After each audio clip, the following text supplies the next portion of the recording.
You know what? I'm thinking maybe the girls want to take some of these front row seats when they do the food demo. Would you like that? To be right up in front? And you could learn and see some experts. And you can be an expert too, later on. First you have to get...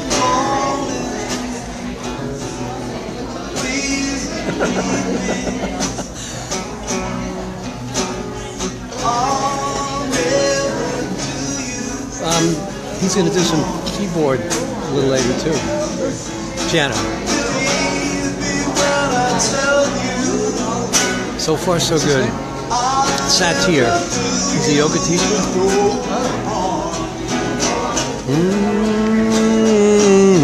Let's all sing together. Does he know how to sing? I'm smart. Let's get a couple of chairs. I'm first grade, but I can go to Give me 5. Okay.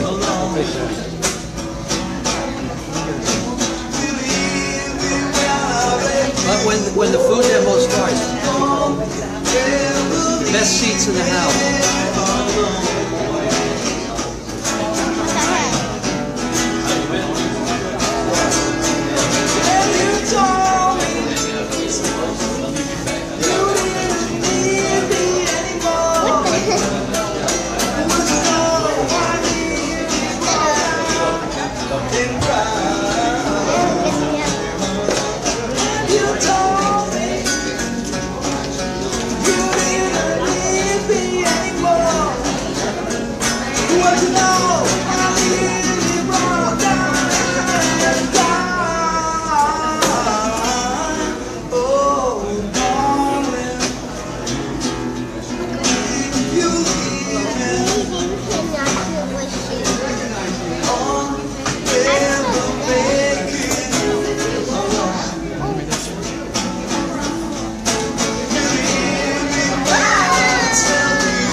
Hey, that was pretty good. Pretty sweet, pretty smooth. Hey, folks, there's a picture of Paul McCartney. Or is that Paul McCartney sitting there? He's a musician. It's Noel Cleveland. He's got a different man. He was not one of the Beatles. No, was not, but just as good. Deck 52. We have an order of business. Order of business, everybody. Ladies and gentlemen, order of business. We are shooting Facebook Live. And, so in a sense, our EarthSave audience is more like an audience now than just people sitting and watching and, part of an event. But we want to make sure that, is there anyone here who's like running from the police? Is anyone here an international convict or someone that okay, but on a real level, there may be, if you have like any reason, not just a criminal record or, you're on the most wanted list, but if there's any reason why you don't want to be or to appear on Facebook Live, we'll probably, I think we're going to have to designate a table in the future if we have people who, don't want their appearance to be on Facebook. But and I don't want to embarrass anybody but I mean, people have legitimate reasons for not wanting to be, to appear in a video. If anybody does see me, and certainly we could make a table in the back or somewhere, maybe on the side, so that we will just try to keep the camera there. If you see the camera coming, just go like, like this, the vampire sign or something like that. Or get some carrot masks, different veggie masks. We could have we could give you a carrot mask so that you'll be unidentifiable other than just like a vegetable or maybe a fruit or a grain. Anonymous grain person or fruit person. Yeah, and Linda certainly could make you a custom disguise. Apparently no one is averse to this, so Facebook will freely be posting. By the way, let me smile. Camera. Okay, and you may see the camera just kind of drifting around, and don't be self-conscious. If your agent wants to cut a deal, well, you can call and try to cut the best deal possible. Otherwise, don't think about it. Okay, we're going to have some more music. Do you know that our two chefs graduated tonight? Julian and Karina have completed their apprenticeship program, and they worked hard. Tonight they're getting their certificates, and coincidentally, No, I don't really know. the very first graduate of Chef Estella's apprenticeship program was Carlos. Carlos, where are you?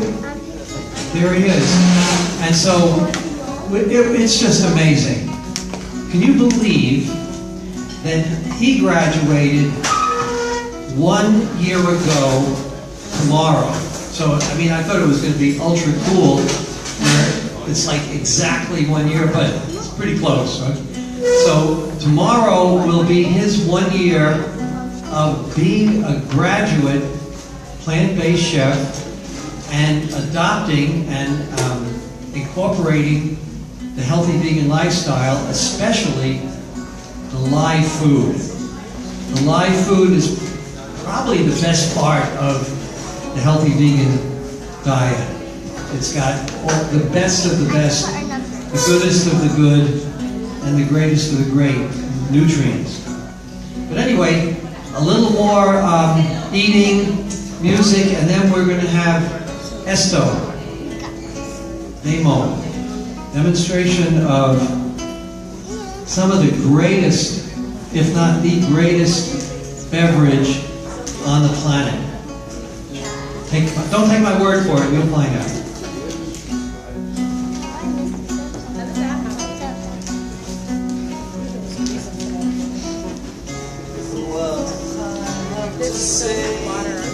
May well be simple by me.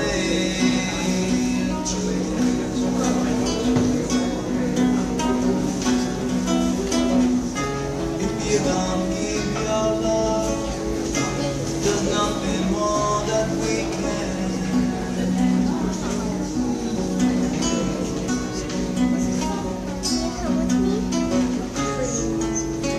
Love is the opening door.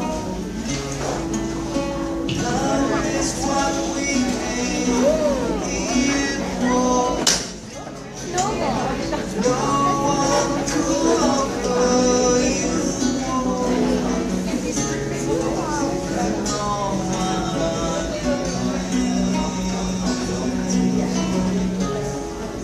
Your eyes, it's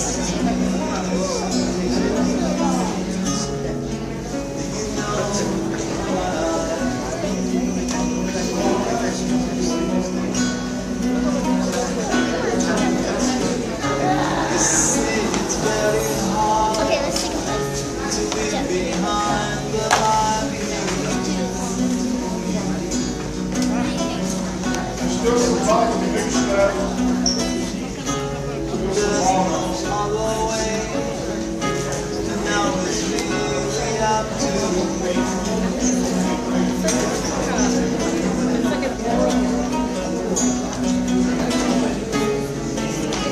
Love is to make with us. Truth is to make with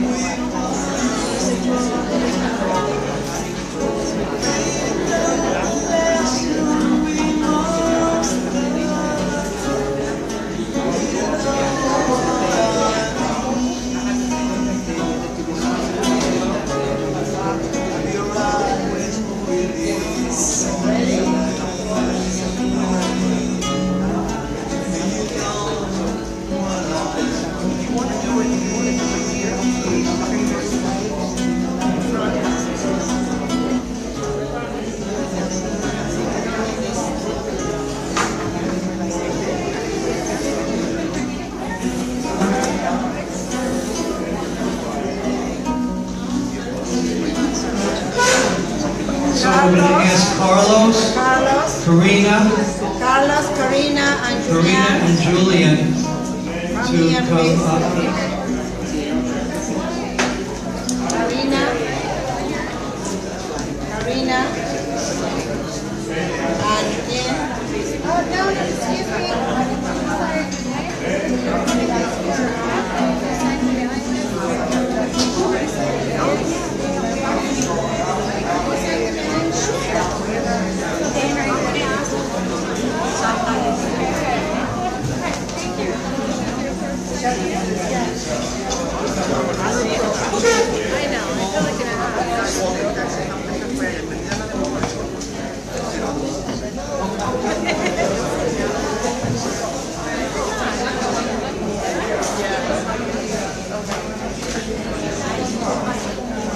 Thank you so much.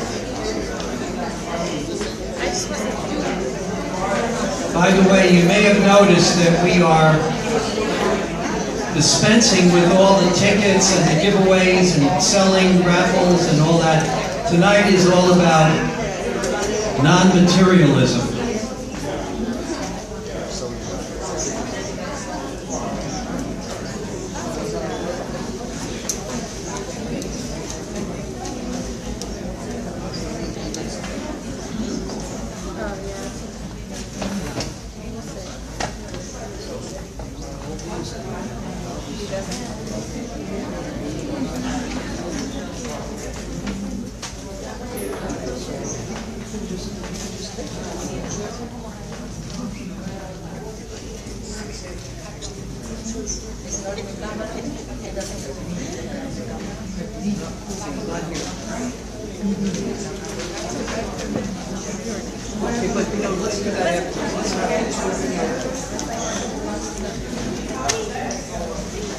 Oh, please, sir.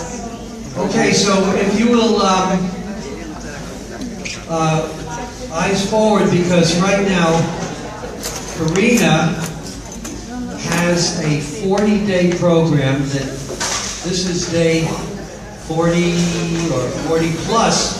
She's already graduated, and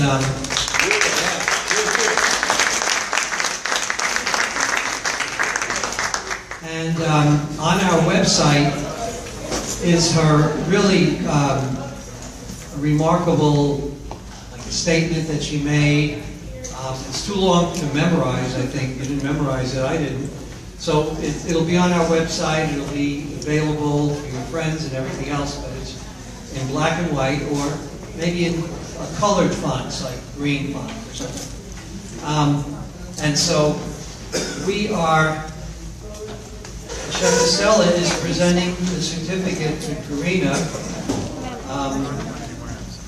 and we hope that this apron is going to be put to very good use. It says, "Saving the world one bite at a time." Our slogan really works on paper, right? Congratulations, guys. Congratulations.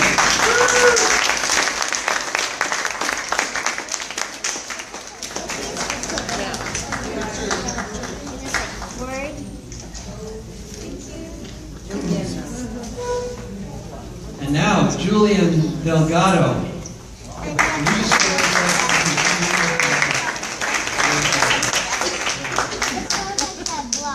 Really, Julian has done a great job. He has made some absolutely delicious things for Father's Day, and we had festive menus. So, congratulations, Julian. Plant-based chef.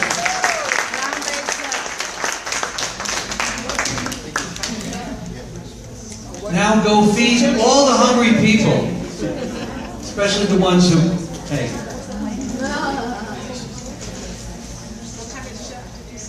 He's a plant-based chef. Plant-based, I like that. Certified by Chef Estella.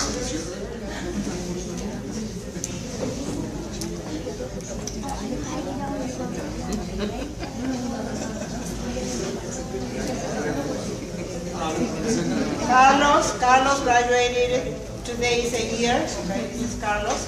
He was my first graduate.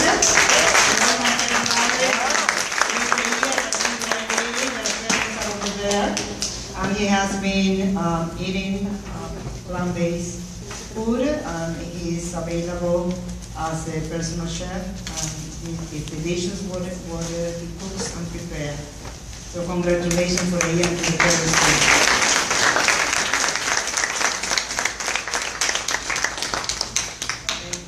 Okay, by the way, whoever has photos, we're asking you really seriously, since we don't have a good photographer who's on the scene shooting everything. So if you have some photos, we ask you to share it with Earthsave. We have a link. You can just go to the link. It's on the Google Drive, and just paste it, drop and drag your photos or video clips.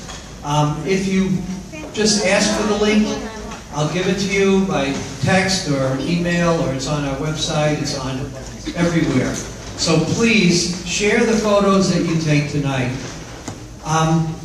We're getting set up for a demo, and on my left is Dr. Flora. Many of you know Dr. Flora already.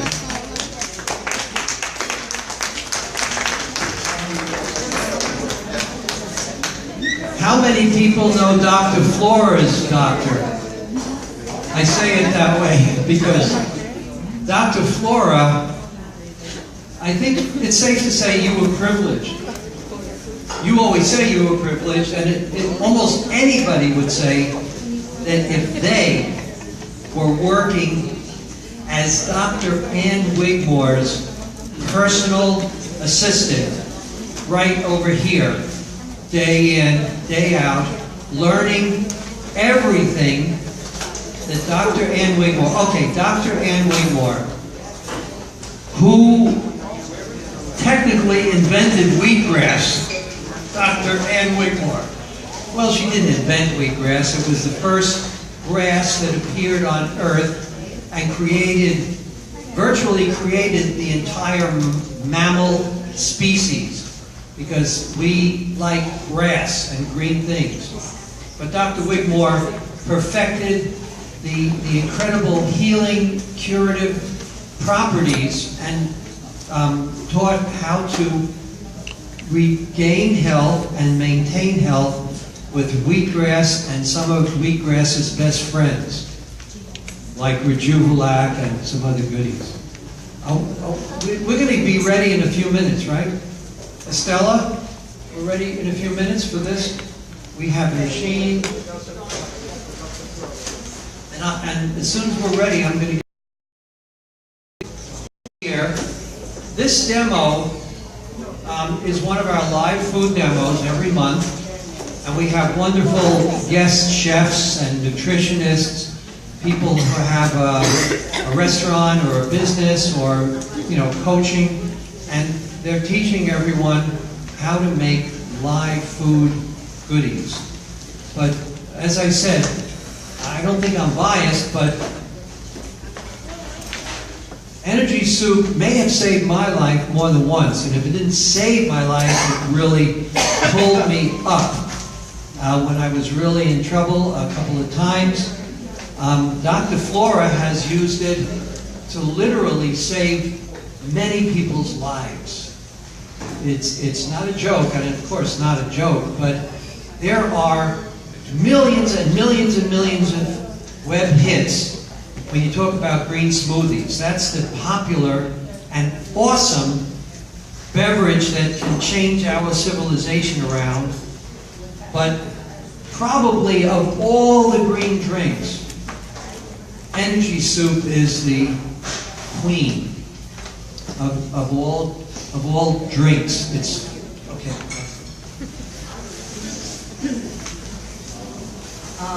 Hello. Can I have your undivided attention now, please?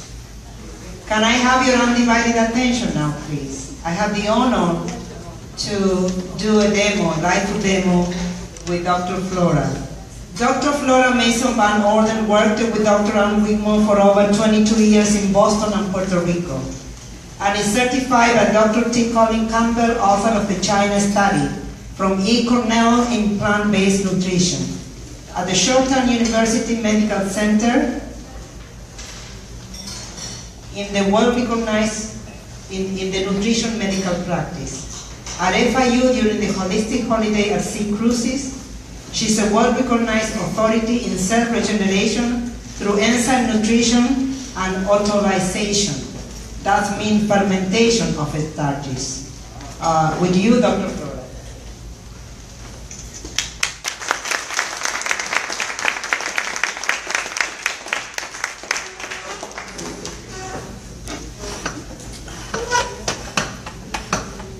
How many of you can hear me very well without this mic?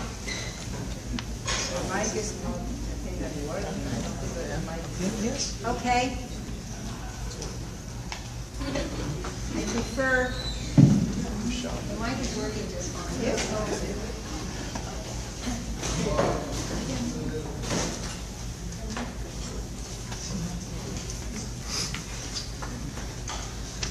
I am a science person. Dr. T. Colin Campbell, who wrote the China study, has also written his second book called Whole. He and his wife are dear friends of mine. They are supporting Dr. Wigmore's work 100%, as does all the doctors at Harvard and Yale, and many doctors all over the world. This certificate in plant-based nutrition that I got from Dr.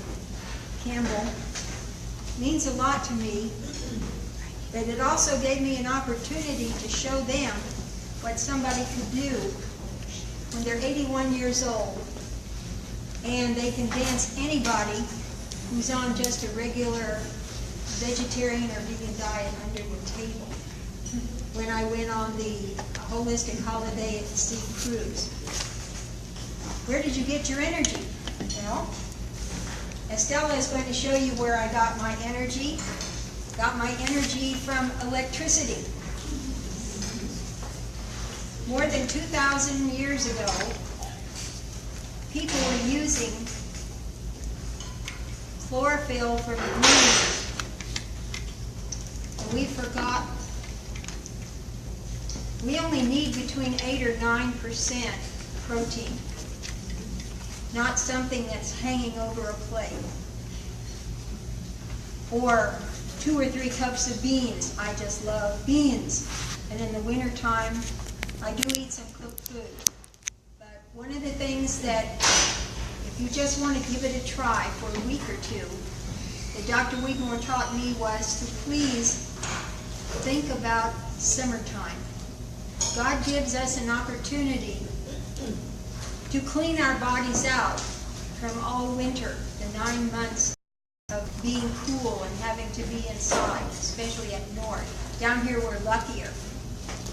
But if you die in the hospital, what happens? They put an electric paddle on you to shock you back to life. Because they know that electricity is what makes your diaphragm work. It's not so much your heart. They're shocking the diaphragm back so that your lungs will fill up, your diaphragm will push, and then your heart will start beating. Electricity. Electricity is not in anything that's been cooked at above 110 degrees. Dr. Wigmore and I traveled all over the world together, and we carried little bags that are no larger than what you see over there. And in the summertime, June, July, and August, we didn't eat anything that was cooked. Anything that was processed. We just ate fruit and some raw seeds that had been made into seed cheeses, nut cheeses.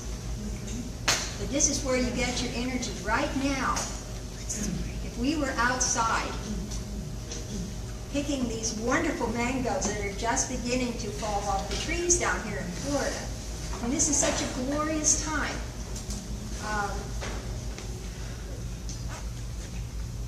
I can't tell you how much I love living down here. I had a chance to choose any place in the world to retire, and here is where it is. Estella will show you what we're going to do. The soft spring wheat berries. A lot of people have never even heard of these. They've heard of the hard red winter wheat that bread is made out of. But the soft spring wheat berries was one of the things that caused Dr. Wigmore to get Nobel recognition for this cell regeneration through enzyme therapy. When you soak these, the gluten completely disappears. What's made is a fermented drink that will make depression disappear. Has all the B complex vitamins, anti-stress vitamins in it. Tastes a little bit like sour lemonade. It's so easy, it makes itself. If anybody's interested, we will have recipes here for you, and all you have to do is write to me. I will hook you up with the recipe and send you a copy of it. My email address is on, if somebody wants to take it down, we have a sign-up sheet here. These are organic figs. This is organic flaxseed. This is dulse, the most wonderful sea vegetable. It has all the minerals and trace minerals.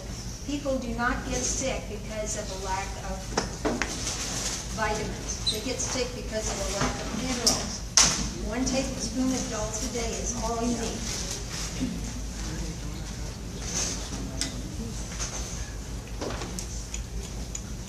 Here's the wonderful almond cream. For everybody in here, you only need about 2 ounces of concentrated protein a day. And this is one of the best sources.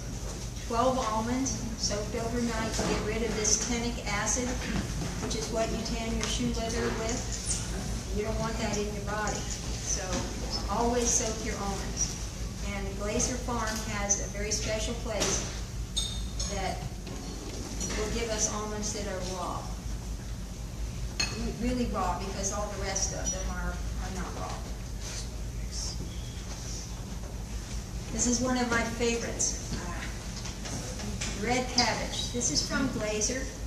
They make it according to my specifications, God bless them, with a ceramic knife.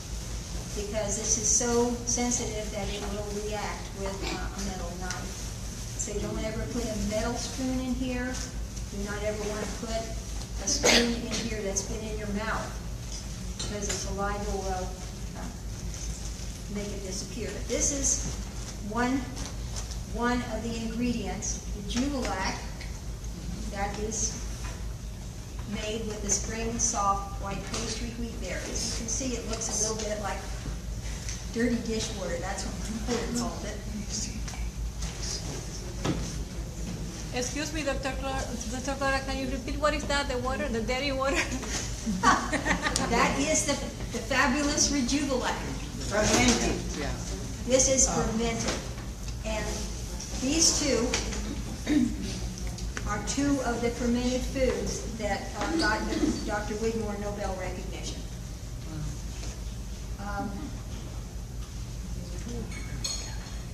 Wonderful watermelon. Now, you'll notice that we have the white in here too. If you went to the Ann Wigmore Institute in Boston, at either 196 Commonwealth Avenue or later on, earlier on at 25 Exeter Street, you will find for breakfast 3 pitchers of various colors of watermelon juice. And people would come from all over the world and they'd sit and look and say, watermelon juice for breakfast? They had no idea what was going to happen to them the next 3 or 4 hours after they learned how to chew that watermelon juice as if it was a solid.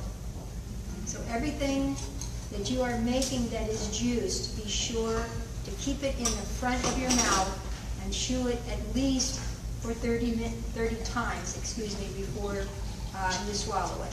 Because vitamins go in the roof of your mouth, the minerals go in under your tongue. And there are a lot of other things that happen in your mouth too. It's just very exciting how our brains can just be on fire from eating foods like that. We have broccoli sprouts.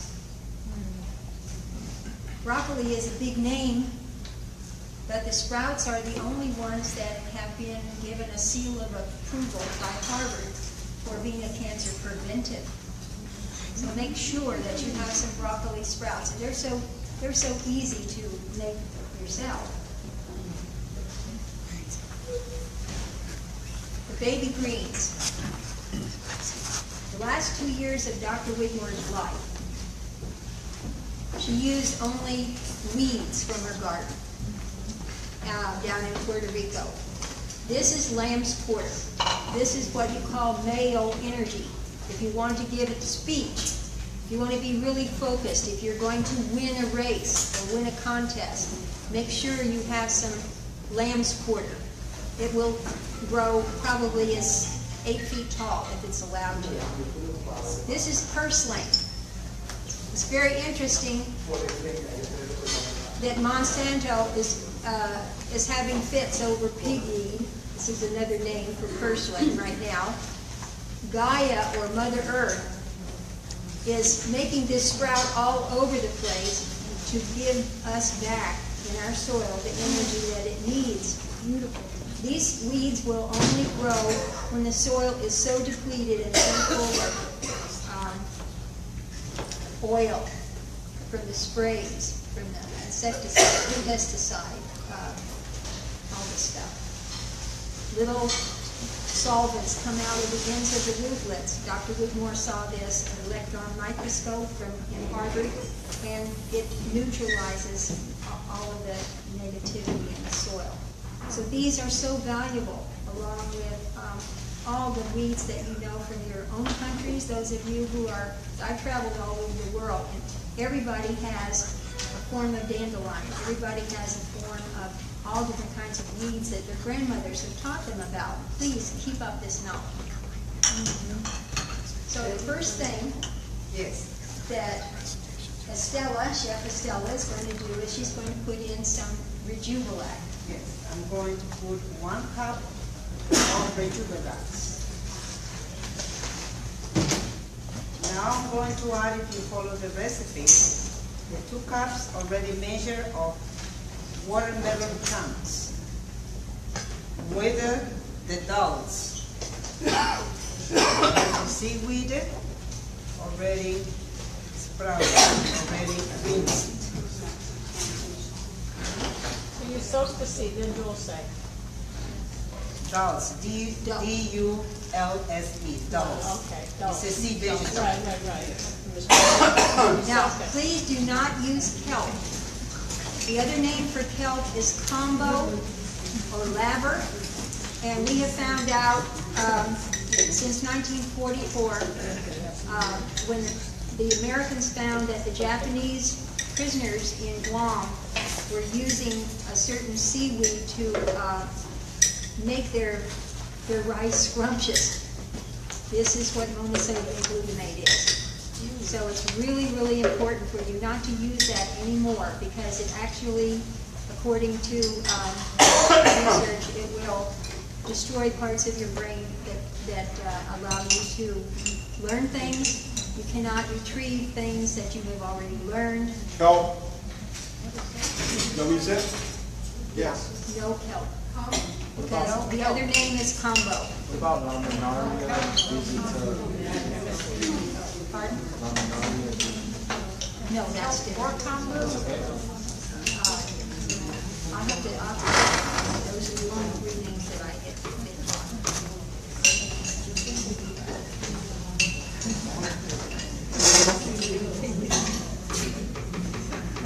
For the Rejuvenac, if you follow the recipe, the watermelon and the dulse. And I'm going to blend it a little bit. Until it's smooth.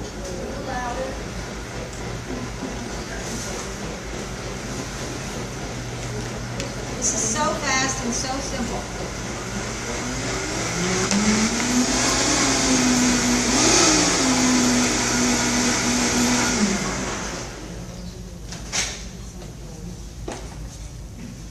Now, second, number 2, I'm going to add the flaxseed. Here is the flaxseed already. It's really important for you to put some water in the flaxseed. I Don't use the just, steam water. yes. Fine. What is the difference between using the steam and steam water? So there is the steam water for this recipe. Well water. There are contaminants in well water and in spring water that are not in distilled water. Distilled water has no minerals. See, yeah, you put minerals back in. There are things you cannot get out of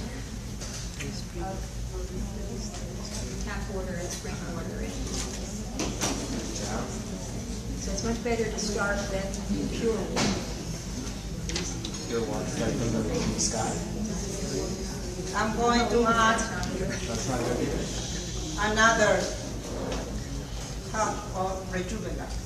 This is my second cup. If you follow the recipe, it's in there. I already have the flaxseed, and I'm going to blend it a little bit.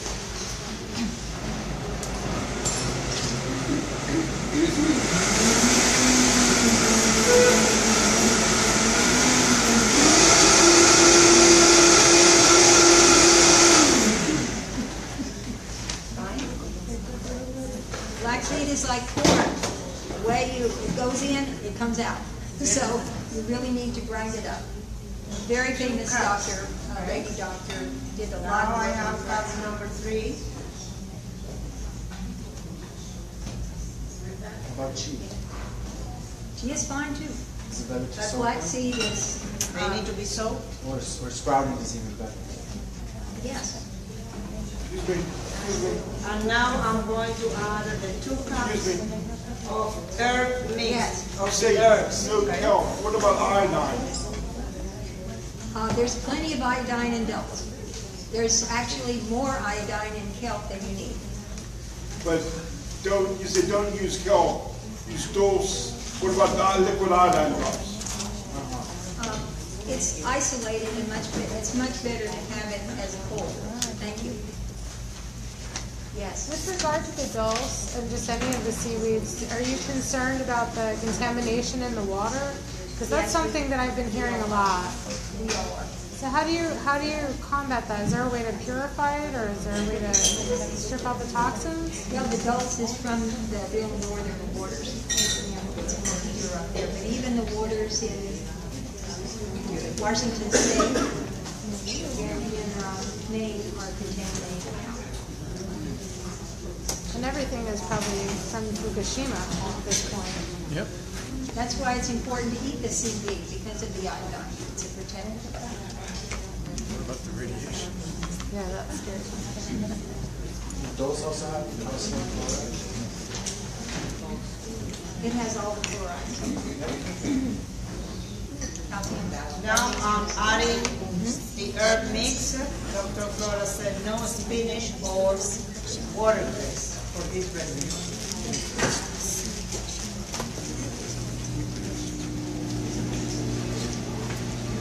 Somebody's gonna ask, why no spinach? Yeah.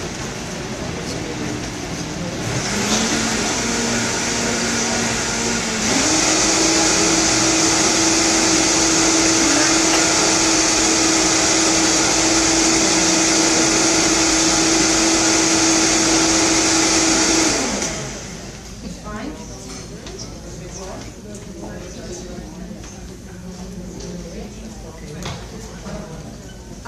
One of the reasons that spinach was chosen to be such a popular green was because of the content of iron. But unfortunately, there is a substance in there that binds the iron to spinach. You cannot get any of the iron that's in spinach, and it causes anemia, and it precipitates gallstones in people. Really? So, How about moringa? That's a good food. That's good for iron. But after a certain age, we don't really need much iron. So you have to really do something.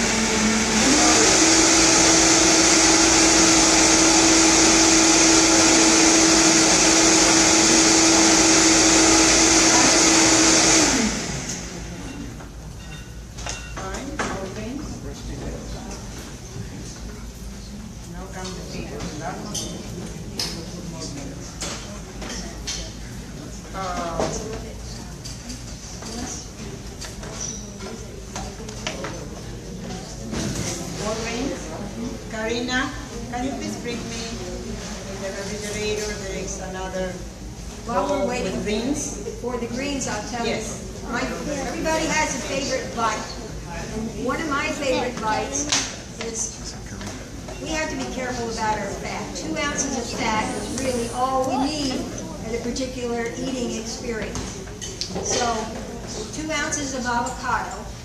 And avocado is what we use in the morning for the energy soup. The almond cream or other kinds of seed and nut creams we use in the afternoon, but you never mix the two together. They're two different kinds of protein. And remember, we only need between 8 and 9% protein. So take a little bit of avocado and then put this sauerkraut on top of it, and then put a little bit of dulse on top of that. Once you taste it, it's a wonderful positive habit. Just a little snack. From Tracy's. Red cabbage from Tracy's. Now, these are pea greens, sunflower baby greens. From Tracy's. These are pea green sprouts and sunflower sprouts mixed with the baby. They're so simple to grow in just 7 days. This is the sunflower. Everybody's pushing sprouts nowadays, but it's really important for you to know that on the 7th day of the sprouting experience, the little things change their electrical force from a positive ionization to negative ionization. And we have negative ions in our environment when we take a shower or we're out at the beach. And this is what makes us just be charged with energy. And we feel wonderful. So you don't want to hang out in an environment like one young lady did up in Boston, who was wondering why she felt so sad all the time, and it was because the baby sprouts under 7 days old were sucking the energy away from her. So raise your little sprouts until they're 7 days old, cut them off, and we'll show you how to do that in some further time if you want.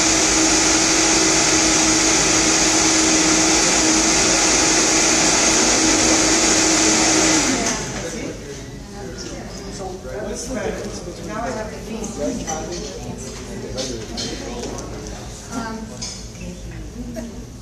The color and the fact that it's good for your heart.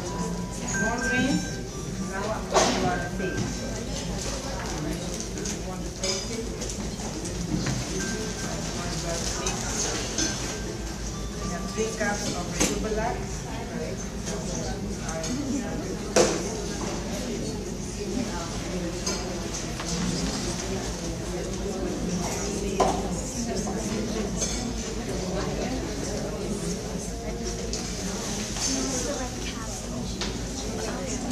There is one recipe in here that you will take each of them. At each table, I place also 1 copy. Then Dr. Flora has a sign-in sheet that you can write your name and she will contact you. Anything related to how to make this electric energy soup. And there will be copies of the energy soup whenever you want. Ready? That's fine. So yeah. Like the mix now. But no more regular. 3 cups of regular. One more. No, you won't be able to hold it. So Now I add the 7 figs. Yes, now figs. Figs are something we really, we're blessed to have down here in Florida. Figs, if you're really, really acid, figs will move you over to the right pH as quicker than anything else that I can think of. So because there are a lot of people here who have been eating an awful lot of cooked foods, and you want to experience vibrations in your body that are faster, which will help push everything up and you'll feel so much better. You add figs. And there's 7 figs for each person the first day. And then 6 the next day. 5 on down. And then you don't use any more.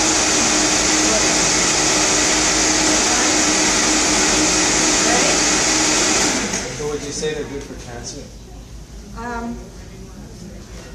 It's very interesting. The only thing that really grows cancer cells is dairy. And Dr.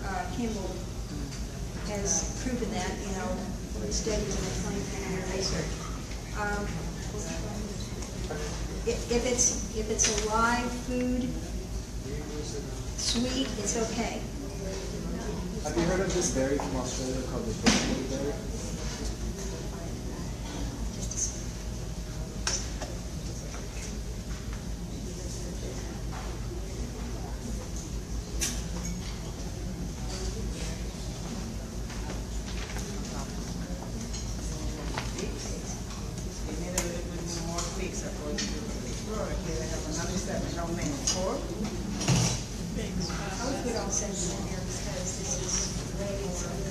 This is 7 by 1 person.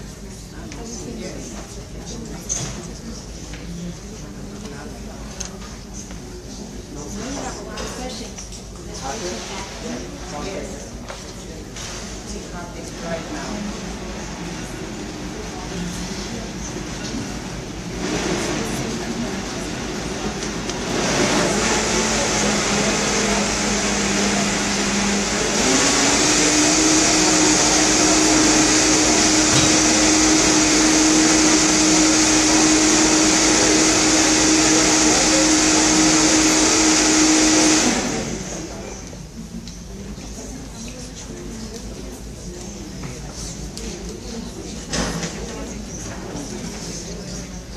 At the left of the table is a picture of myself and Dr. Neil Bernard, who's the president of the Physicians Committee for Responsible Medicine. That's 5,000 medical doctors and 100,000 lay people who are all vegans.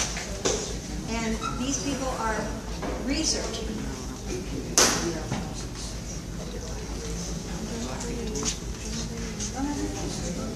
Great. We have here soup.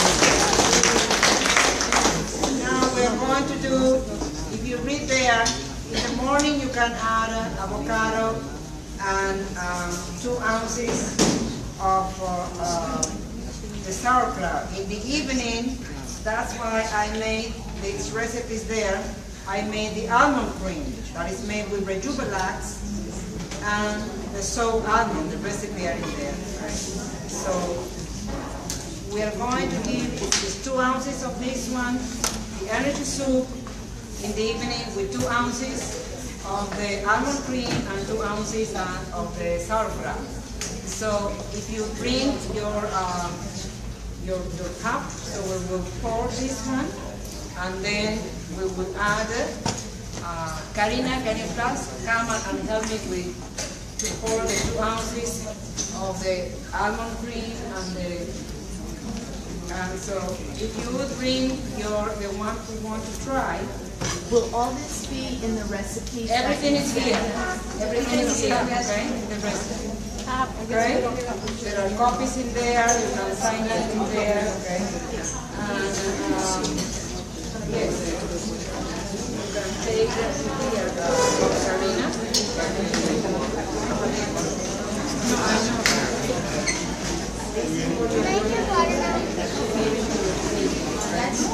Who wants to try? Bring your you're going to give them one of these appetizer, okay? And like this, okay? And 2 of these, right? Can you please come and bring your, so we can give you to taste it. Bring your cup, so we can give you to taste.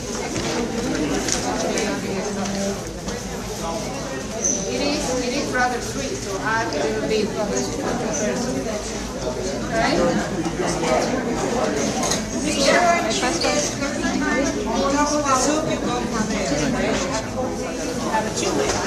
You want a cup? You got a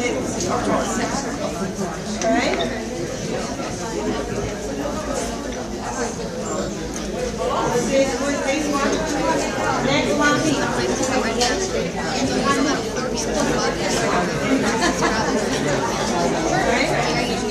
she will give it to you.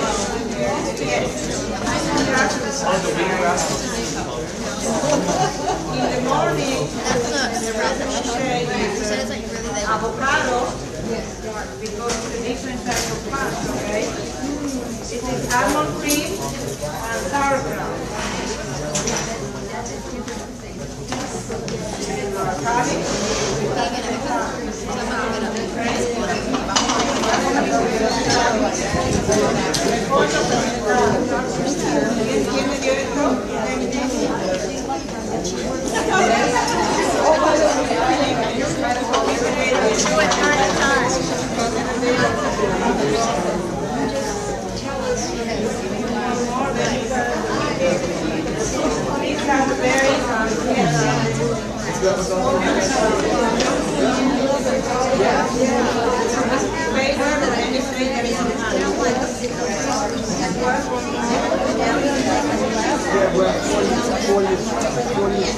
She's going to give you a chocolate.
Did you drink your water?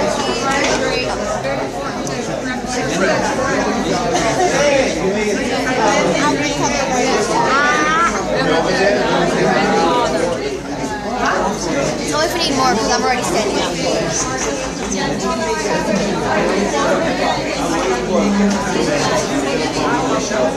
I need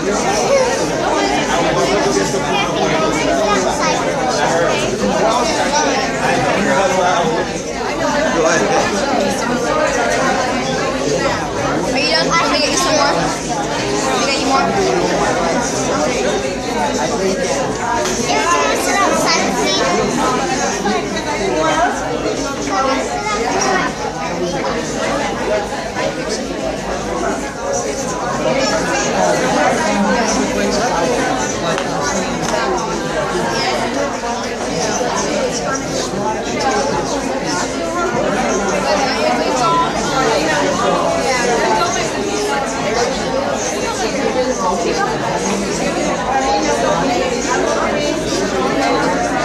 That's the same.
But anyway, smile, you're on candid camera. You see our mouths moving.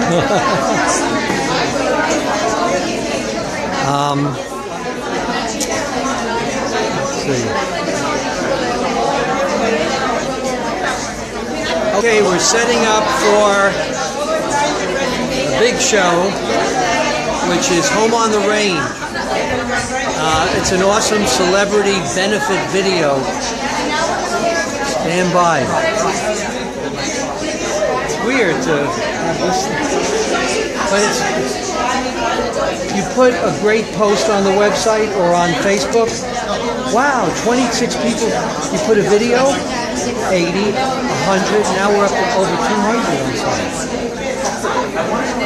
It's like, okay. The guy, did you hear that the guy that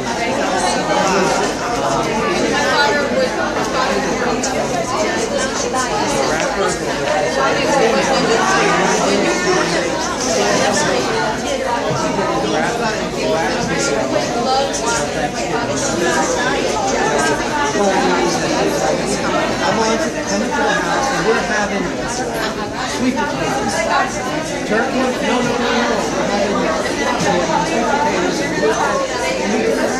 You know how many people saw it? Wait. You know how many people saw it? I heard like 250,000. I said, wow, you got 250,000 people that said, 23 million views on it. 23 million views. I said, I don't believe it. Tell me again. I said, 23 million. This guy is right.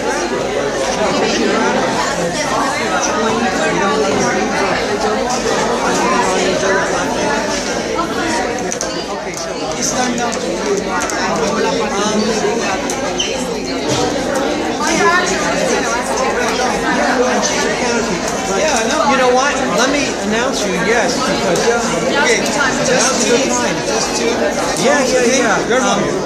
and I can drag this back there. Give me a minute. I'm going to announce it. And you need about... Let's say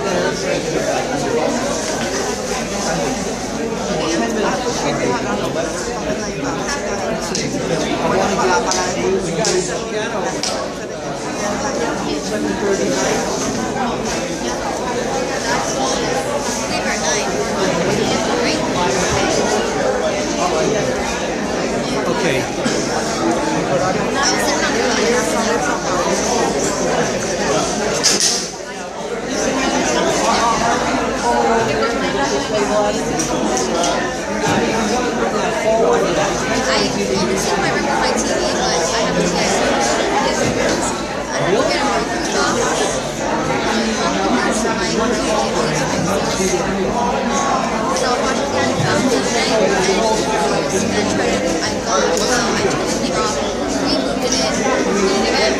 I'll take this away.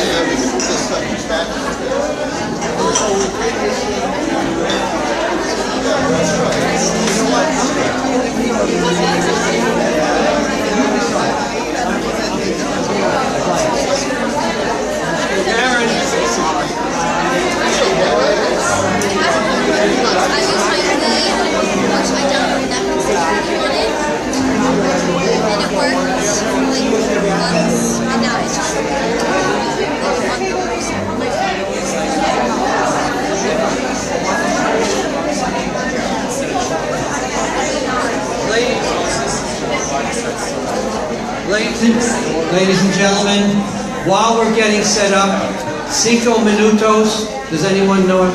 5 minutes. We're going to be feature presentation, which is really awesome. But meanwhile, Satir, is the piano in tune?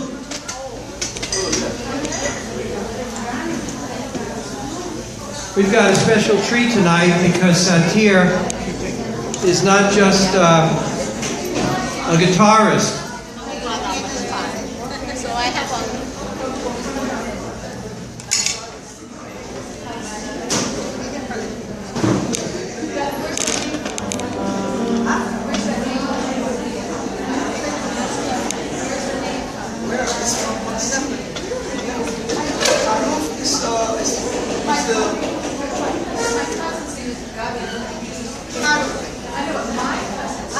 G or with K?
rusty, but no rust is on there. Can you ask who made the energy balls so I can ask Okay, them to let's put show their this. name? We have a request. Somebody made energy balls. You're after, let's see, your afternoon pick-me-up. Okay, can we have the author of this dish step forward? Can the author of that dish step forward? Okay, ladies and gentlemen, this is not an ordinary lecture. This is not an ordinary presentation. Karen Ellis Ritter, Karen and her husband Joshua,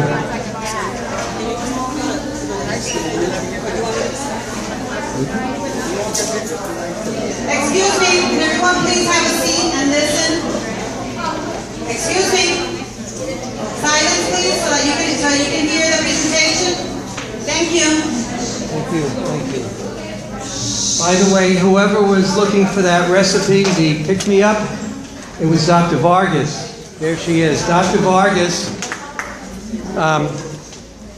Now, as I said, we have some great presentations here on a monthly basis. What Karen and Joshua have done through their organization, Compassionate Farm Animal Initiative and Education Initiative, is exceptional in and of itself, but they came up with a project which is to benefit farmed animals that escape, are rescued, or given over to animal sanctuaries. This is such a world-class piece of work that they've done with a gentleman named Neil Cohn in New York. I'm not going to get this over there.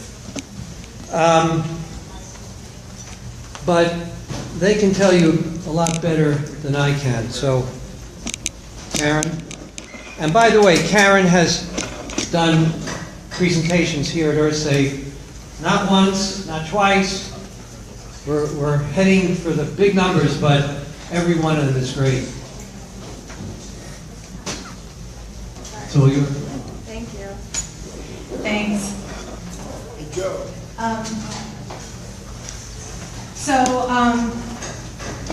He's getting this set up, and we're going to be showing a documentary that our team put together. Before I do that, I want to introduce our organization.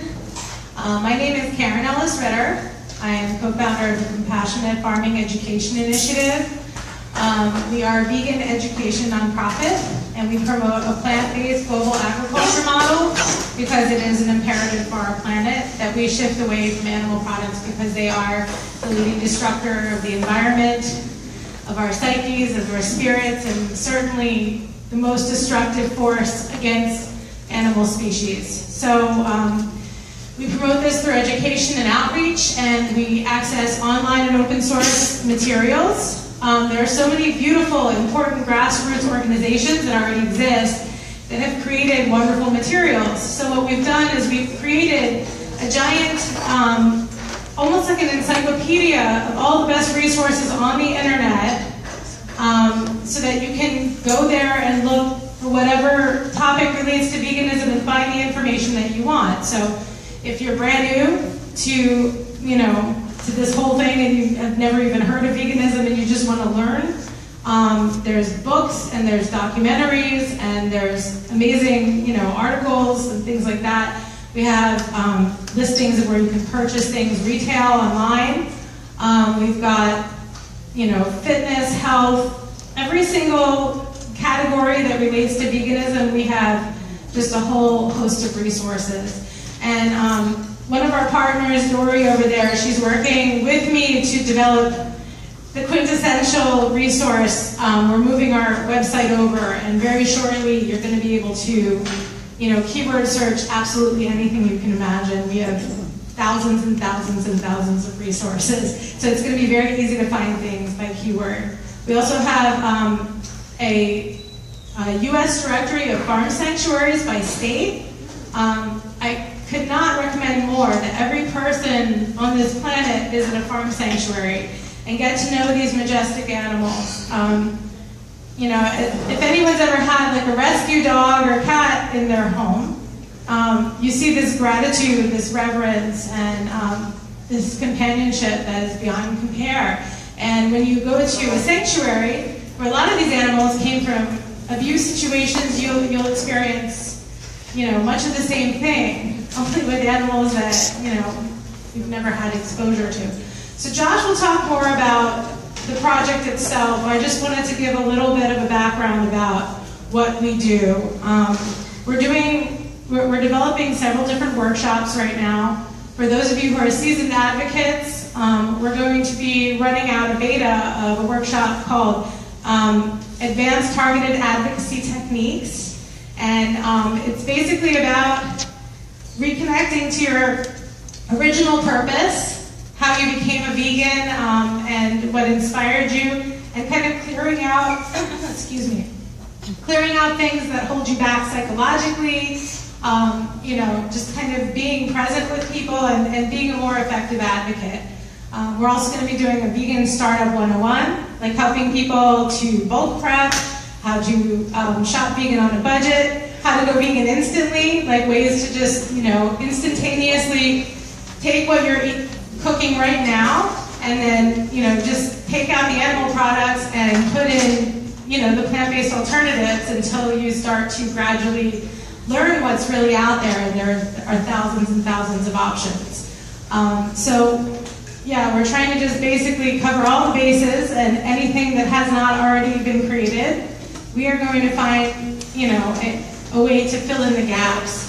But there's so much great stuff out there, and you can just go to one place. You can go to compassionatefarming.org. There's a lot more information over here. And you can go to our resources section and find everything you could ever want to know about veganism. We're also being sponsored by Vegan Robs. They make absolutely amazing snacks. They're gluten-free, they're vegan, and they're really clean ingredients. So we're giving out samples along with some of our, you know, our materials so that you can see what we're about.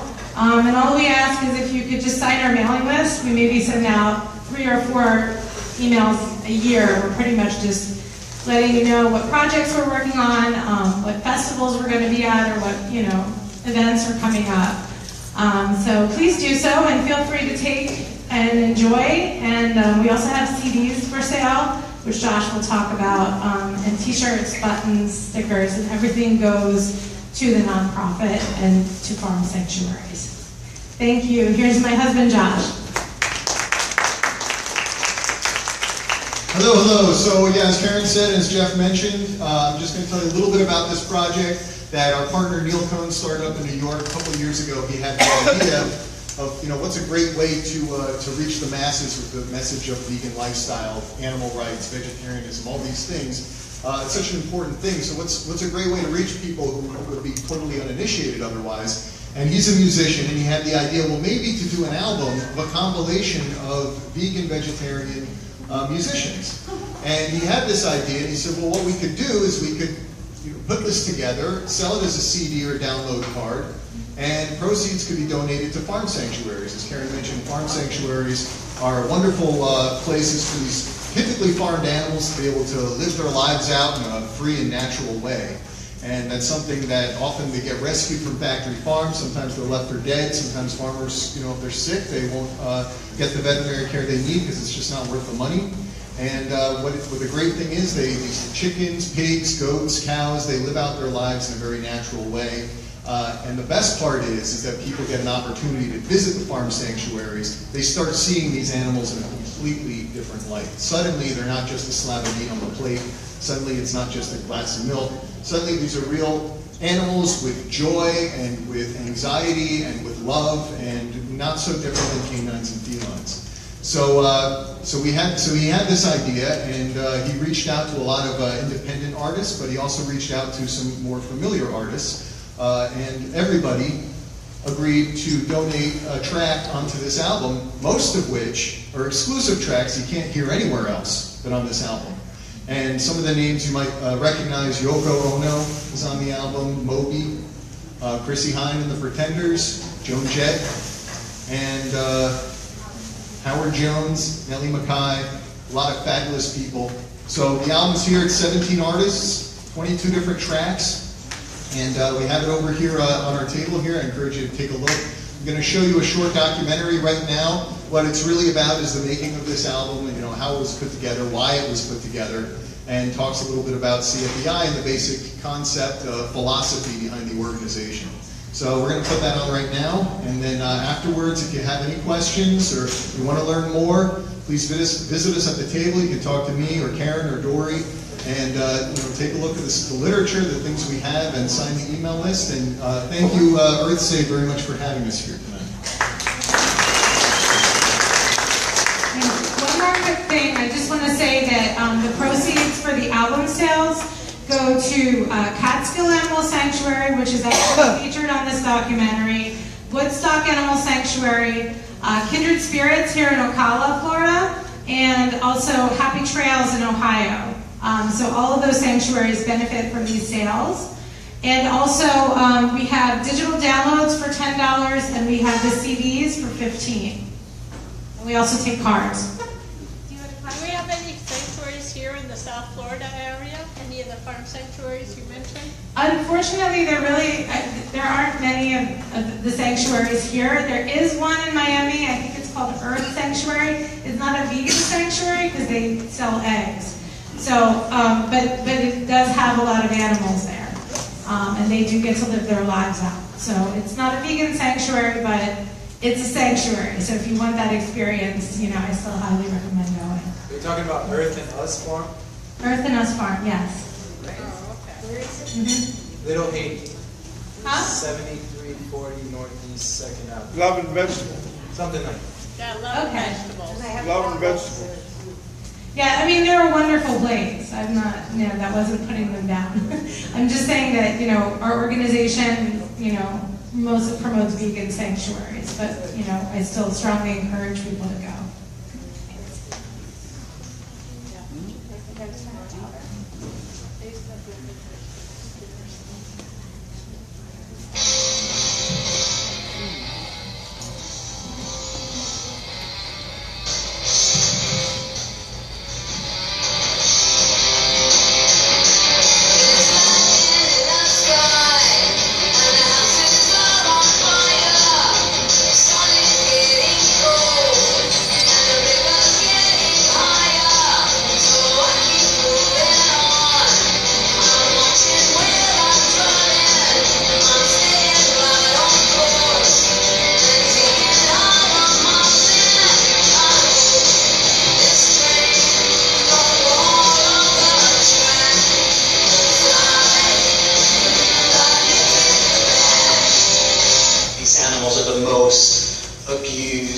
mistreated animals on Earth.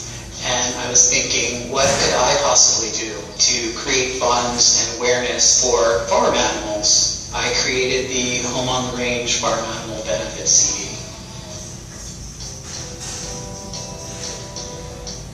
My name is Joshua Ritter. I'm the co-founder of the Compassionate Farming Education Initiative. CFEI is a 501c3 nonprofit.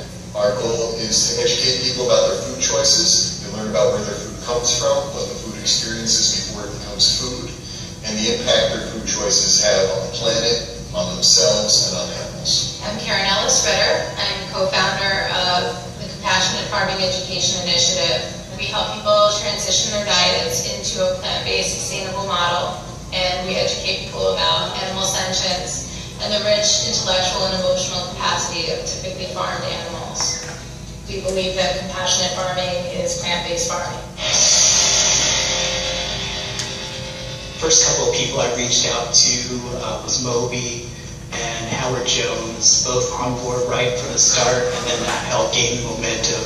And I thought, well, if I could help one farm, what if I could help more farms? How broad can I make this? So the CD will include all different genres of music to introduce the plight of farm animals and then get the word out through the use of the music and the musicians themselves. I love to combine music and animal advocacy. It's, you know, there's so many horrors when you're dealing with animal rights, but to have anything to lighten the load or energize people, and that's what the movement needs. If we're going to solve things, is we need that energy. Sometimes, you know, the choir needs a song or two, too. I first became a vegetarian because I was doing yoga at Jiva Mukti Yoga Studio, and over there they're really big on animal rights, and they kept saying, you know, you can practice this by not killing animals and eating them, and at the time I thought I never could do that because I was so addicted to meat. I started seeing the videos of like what factory farming is doing and all that, and I was just like, oh God, I can't do this anymore. I loved animals like too much, and I thought like, what's the difference between like loving a dog and then loving like a cow? So that's when I stopped. I saw a film, and it was about how they process baby chickens in a factory.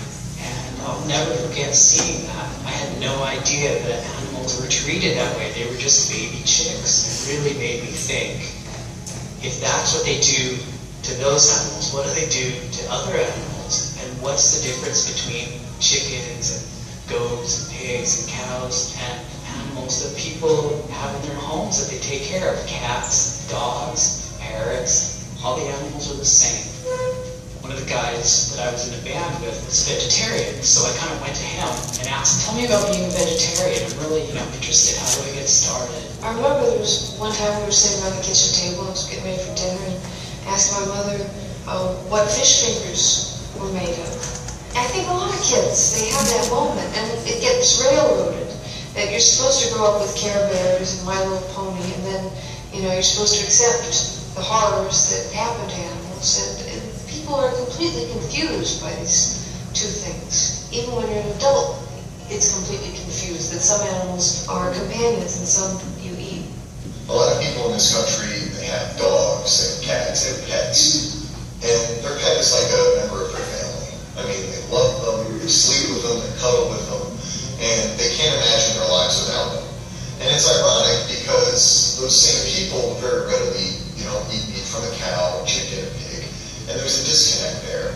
And I believe one of the reasons for this is because people just haven't had the opportunity to have personal experience with these animals. And if they did, they would realize that these animals are just as capable of forming those same bonds as they form with their canine counterparts and their feline counterparts. When people have access to that, when they visit a farm sanctuary and they see these beautiful, complex creatures and they start bonding with them and making connections with them, and start to look at the relationship they have with their pets and compare it to the relationship they could have with these other animals as well. I love birds, and so I definitely love chickens and turkeys. I just think birds are so smart and they're so loving and they really know what's going on, way more than anybody gives them credit for. It's unbelievable. Home on the Range is our flagship project. The money we're going to be making from this project is going to be going towards farm sanctuaries. And the reason this is important is because farm sanctuaries are a haven for animals who've been neglected, abused, or left to die. And this can happen in animal agriculture environment. It can be neglect from personal owners.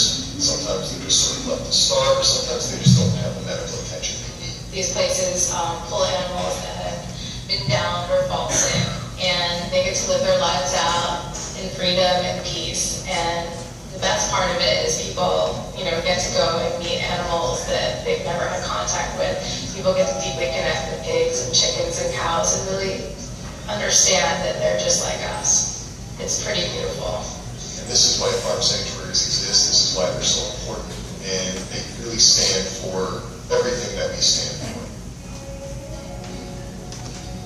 Cattail Animal Sanctuary is a 100-acre sanctuary for abused, abandoned, discarded farm animals.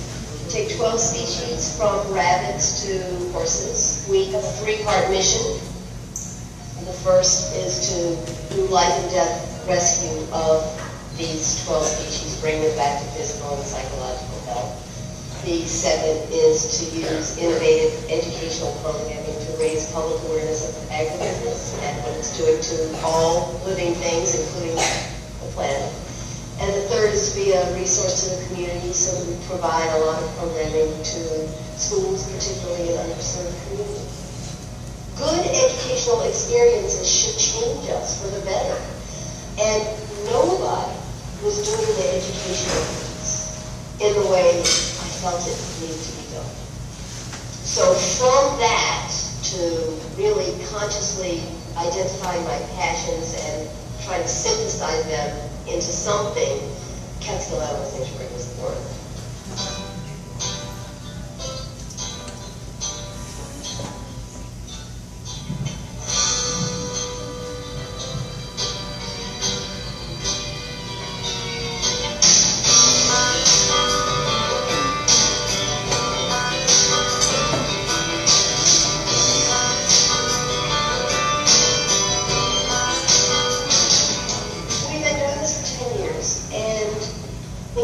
From several different types of scenarios. There are a lot of live poultry markets in the city. There are small private slaughter plants in the city. There are communities in the city who eat goat and sheep.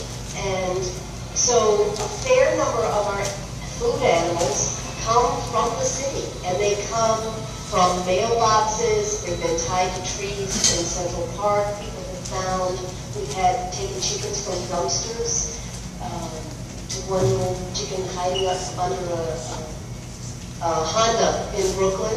We took 300 chickens left in crates from the streets after the high holidays, where there's a ritual among Orthodox Jews called caparone. We took 300 chickens left to languish during a flood. So that's one sort of scenario. Animals who are intended for slaughter who somehow escape that fate. The second, a lot of animals come from hoarding situations. People who compulsively collect farm animals in the way that one could collect stamps or books. We just did a big rescue of horses from a woman with a long history of starving animals and keeping them in filth. These people usually have profound mental illness, and these animals come in. There are often many dead animals on the property, and so our job is to work with SPCAs and police to bring out as many as those arresting organizations can and bring them back to health. So that's the second scenario. The third scenario is economic. It costs a lot of money to take care of particularly horses. So in this economy and with a lot of farms in foreclosure, we've taken a huge number of animals because people simply cannot afford to feed them. And then the final scenario, I'm sorry to say, is that we've taken in 10 years probably 200 or 300 animals from sanctuaries that were really in fact being run by animal holders. True in all cases is that these animals would be dead. We're at the last step.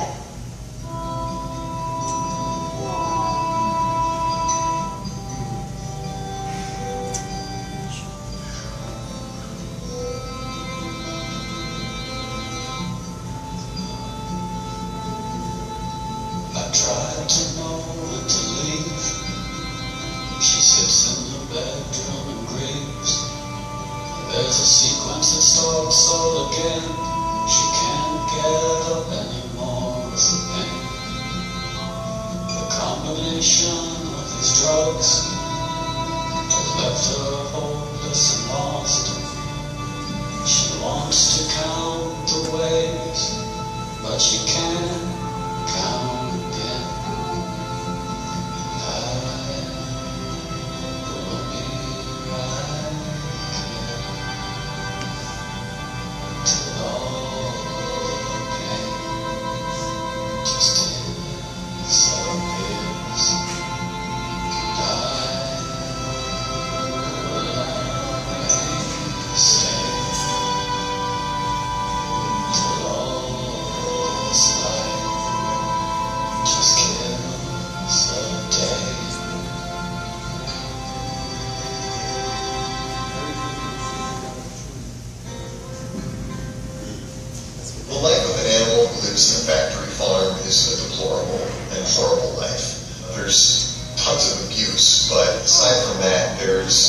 no access to natural light.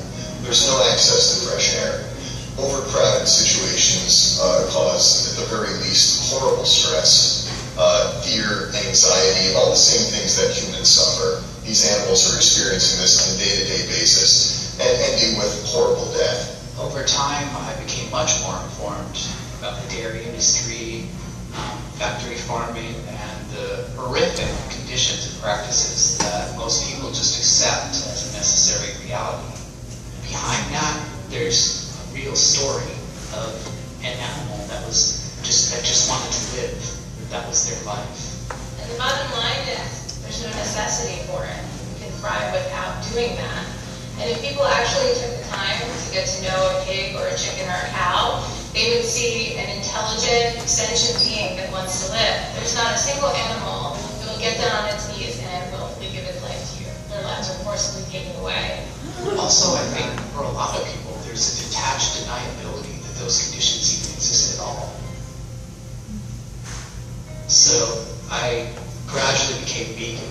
The biggest tragedy of all of this is that it's not necessary. We'd like to think that it's necessary and that's why it continues, but it's not necessary. When people transition into a plant-based diet, we can start changing those conditions because there will be no need for them anymore.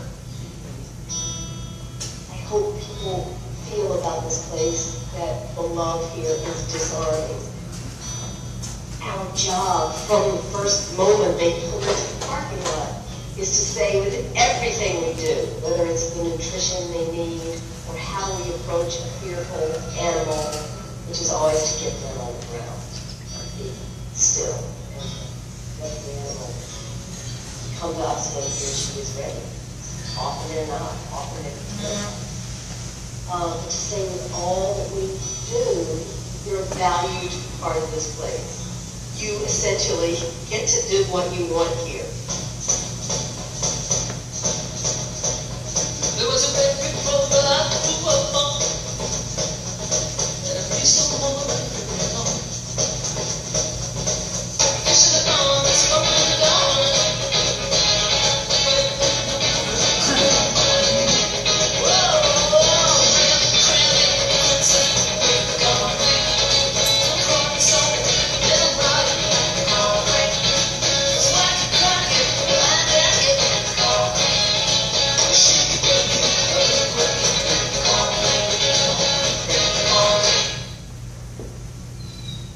Animals need to become whoever they want to become.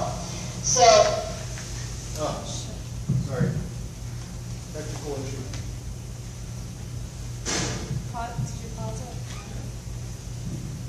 Stand by.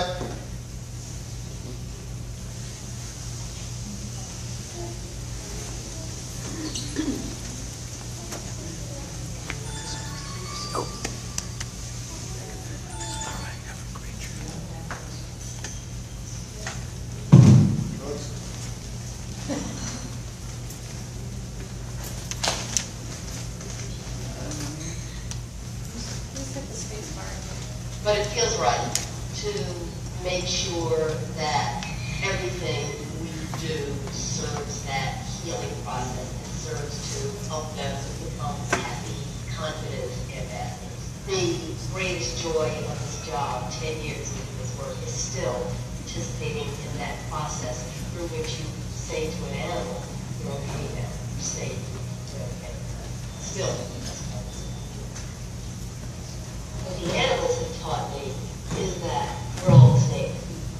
On every single tour, a number of people are struck by that recognition that poor animals are so much more than they ever realized. Animals who are doing things that people really only expect of their lives, possibly their cats. That, then, is an amazing opportunity to start a very important conversation. Would you like to consider not eating these animals? People change their views, do they? People change their diets. Many people change their diets. People would ask me, well, what does a vegetarian eat? And then the only answer I can give them is, I eat exactly the same thing that you do, but without any animals. Potato chips, I like hummus, I like falafel, smoothies. I love making smoothies. Amazing plant-based cheeses plant-based meats, plant-based desserts. And those great salad places where you can go in and you can mix and match your own salad, and there's a base price, and it's affordable, and you can have as much as you like, and I love those places. On the internet, there's just a million different recipes and so many yummy options. So if you want to have some long-term success, you need to do things gently and without a lot of judgment either. And I say take it slow, be compassionate with yourself. I really love all the new junk foods they're making in the health food store. It's my favorite reason to go to the health food store, all the junk food. So many choices, and most stores, grocery stores, online stores sell these items, and it's easy to get now. I actually find that now, as a vegan, I'm eating way more gourmet, interesting, unusual foods than I ever did before that. So there are just a million reasons to do it. The sort of options we have available are incredible. There's vegan versions of chicken, fish, beef, cheese. You don't have to give up any of your comfort foods. You just get a plant-based version. The only thing you're really giving up is the food. I try not to stress the health benefits so much with moving to a vegetarian or vegan diet, because when people adopt that diet for reasons of faddishness or trendiness or narcissism, they're much less likely to stick to it than if they do it for reasons of empathy and compassion. So whether it's through giving money or buying a CD or volunteering your time or fostering an animal, there's so many ways that people can be a part of this work. This is Nellie Mackay. Please support CFEI's Home on the Range. Hi, this is Princess Superstar. That's Siren. Thank you for supporting CFEI's Home on the Range. Please support CFEI's Home on the Range.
Okay, thank you very much. So that was a little documentary there.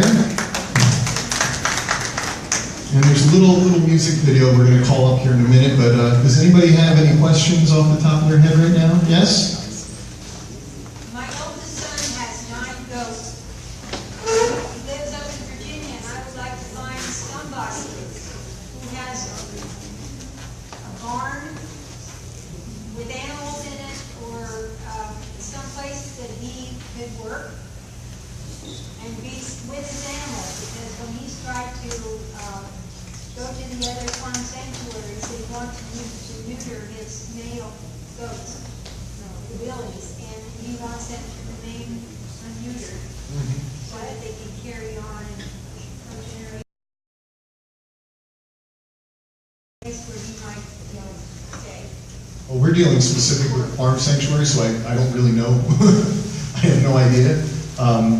He wants to work, to help out the sanctuaries, but he wants the animals with him because they're companion animals, and not just. I'm not really sure if, do you have any ideas? I wouldn't even know how to begin that search. Every farm sanctuary that I know of does not promote keeping these animals intact, because there are billions of animals that are forcibly bred into existence, and they're trying to keep those populations down and rescue the ones that are already brought into this world. And from a vegan perspective, we're not for breeding animals, purposefully breeding animals. we're trying to keep populations down, and we're trying to give the ones who are alive every single benefit that can be afforded to them. So he'd be hard pressed to find a sanctuary that would be okay with keeping them intact. So I don't know what to say. I mean, there's definitely, sanctuaries in most states, and you can go on our website in the resources section, the sanctuary section, and you can look by state and you can contact them individually. But that would be my assumption, that nobody would be cool with that. So. Yes? I have a friend, she and her friends rescue wild horses from being unfortunately slaughtered for no reason. And I was wondering if they researched through your organization in the state in which they live, would they perhaps be able to make some kind of network connection to, maybe bring their effort to a higher level, because it's becoming very, very challenging for them, very challenging.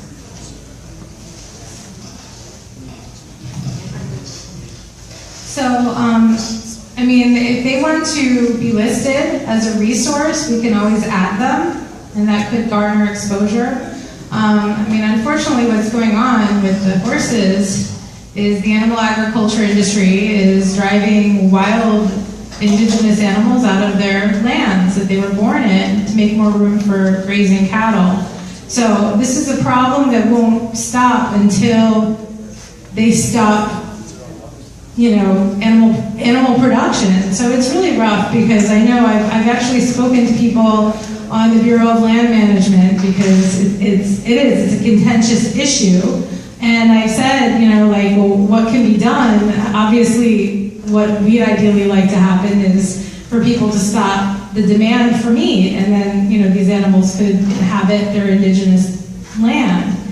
But that's not going to happen anytime immediately. So they wind up, housed in these little burrows, and they're confined, and then eventually they get slaughtered because there's too many. And the budget keeps getting slashed, so I understand the frustration, and I think it's wonderful that they're trying to, rescue these animals and rehabilitate them. And they definitely do need, they need grant support, and they need, networking. So if they want to reach out to us, we can always list them as a resource, because we have an organizations list in our resources section, because we really do want to promote grassroots efforts to rescue animals and save them. So yeah, you can just, take a card and, give them my info. Thanks. Anybody else? Okay. Well, thank you guys.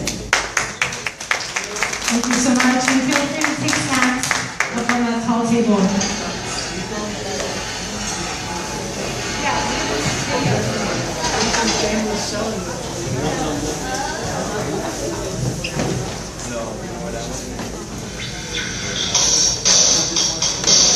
Hey, watch this! Watch this!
Really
learn what's involved